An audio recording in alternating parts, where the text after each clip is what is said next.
দেখছেন তো কাঁচা বাদামের নাড়ুগুলো কত সুন্দর হয়েছে। আর এটা শুধুমাত্র দুটো উপকরণ দিয়ে বানানো যায়। আর ভিতরটা দেখছেন তো কত সুন্দর হয়েছে আর কত লোভনীয়। আর এটা দেখতে যত সুন্দর, খেতে অসম্ভব মজার আর বানানো খুবই সহজ। আর এভাবে বানিয়ে আপনারা অনেক দিন অবধি স্টোর করে রাখতে পারবেন।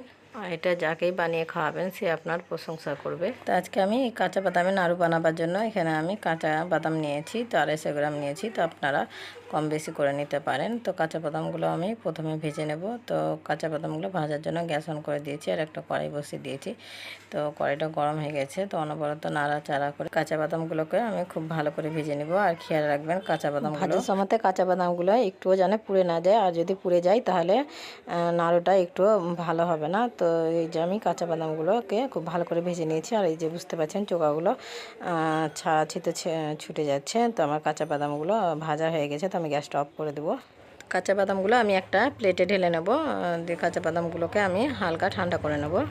তো এই যে আমি কাঁচা বাদামগুলো হালকা ঠান্ডা করে নিয়েছি। তো আমি এভাবে কচলে চোকাগুলো ছাড়িয়ে নেব। আর এভাবে কচলে চোকাগুলো ছাড়িয়ে নেবে। আর আমার চ্যানেলে নতুন বন্ধু হলে প্লিজ আমার চ্যানেলটাকে সাবস্ক্রাইব করবেন, লাইক করবেন, কমেন্ট করবেন। কেননা আপনাদের একটা লাইক কমেন্টই আমাকে ভিডিও করতে মোটিভেট করবে। আর যারা আগে থেকে করে রেখেছেন তাদেরকে অনেক এই যে আমি কাঁচা বাদামগুলোকে খুব ভালো করে পরিষ্কার করে চোকাগুলো ছাড়িয়ে নিয়েছি আর পরিষ্কার করে নিয়েছি। তো পরিষ্কার করা বাদামগুলো আমি মিক্সিং জারে নিয়ে নেব। তো এই যে আমি মিক্সিং জারে নিয়ে নিয়েছি। ভেজে রাখা বাদাম থেকে আমি এখানে অল্প হাফ ভাঙা করে ভেঙে নিয়েছি। তো আমি এটা কি করব, ভিডিওটা পুরো দেখতে থাকুন তাহলে ঠিক বুঝতে পারবেন। তো ঢাকনা লাগিয়ে আমি বাদামগুলোকে পিষে নেব। তো এই যে আমি ভেজে রাখা বাদামগুলো পিষে নেব। আর এই যে থেমে থেমে পিষে নেবেন, একবারে কিন্তু পিষে নেবেন না। আর একবারে যদি পিষে নেন তাহলে ডোয়ের মতো হয়ে যাবে। তো এই যে আমি থেমে থেমে পিষে নিয়েছি। আর এই যে বুঝতে পারছেন তো এরকম করে পিষে নিয়েছি। তো এইভাবে পিষে নেবেন তাহলে নাড়ুটা খুব সুন্দর হবে। কাঁচা বাদামে আমি নাড়ুগুলো বানিয়ে নেব। তো আমি গ্যাস অন করে দিয়েছি আর কড়াই বসিয়ে দিয়েছি। তো আমি যতটা কাঁচা বাদাম নিয়েছি ঠিক ততটাই আমি চিনি নিয়েছি, মানে 250 গ্রাম কাঁচা বাদাম নিয়েছি, তাই আমি 250 গ্রাম এখানে চিনি নিয়েছি। আর এখানে আমি প্রায় 2 চামচ মতো পানি দিয়ে নেব। আর খুব বেশি পানি দেওয়ার প্রয়োজন নাই। তো এই যে চিনিটা আমি খুব ভালোভাবে গলিয়ে নেব। আর এইভাবে চিনিটা খুব ভালোভাবে গলিয়ে নেবেন। আর নাড়ুটা করতে কিন্তু খুব বেশি সময় লাগে না। আর এখানে আমি 4টা এলাচ গুঁড়ো করে নিয়েছি, তো দিয়ে নেব। ফ্লেভারের জন্য দিয়ে দেবো। তো আপনারা যদি না দেন তো স্কিপ করতে পারেন। এলাচ গুঁড়োগুলোকে আমি খুব ভালো করে মিশিয়ে নেব। আর এই যে আমার চিনিগুলো পুরোপুরিভাবে গলে গেছে। পিষে রাখা বাদামগুলো আমি দিয়ে নেব। আর অল্প অল্প করে দিয়ে মিশিয়ে নেব, একবারে কিন্তু দিবে না। আর একবারে যদি দেন তাহলে দলা পেকে যাবে। আর দলা পেকে গেলে কিন্তু নাড়ুটা একটু ভালো হবে না। তো খুব ভালো করে মিশিয়ে নিয়েছি। তো আবারও আমি দিয়ে নেব, দিয়ে আবারও খুব ভালো করে মিশিয়ে নেব। তো এই যে আমি আবারও খুব ভালো করে মিশিয়ে নিয়েছি। তো বাকিটা আমি দিয়ে খুব ভালো করে মিশিয়ে নেব। তো নাড়ু তৈরি করার সময় এরকম ছোট ছোট টিপস যদি ফলো করেন তো আপনাদের নাড়ু পারফেক্ট হবে। তো খুব ভালো করে মিশিয়ে নিয়েছি। তো হাফ ভাঙা করে রেখেছিলাম বাদামগুলো আমি দিয়ে নেব, দিয়ে খুব ভালোভাবে নেড়ে নেব।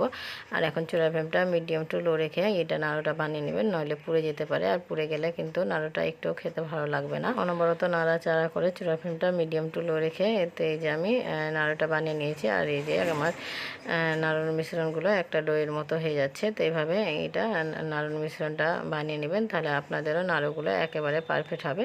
তো নাড়ুর জন্য আমার এটা মিশ্রণটা একেবারে রেডি হয়ে গেছে। তো আমি গ্যাসটা অফ করে দেবো। তো নাড়ুর মিশ্রণগুলো আমি একটা প্লেটে ঢেলে নেব।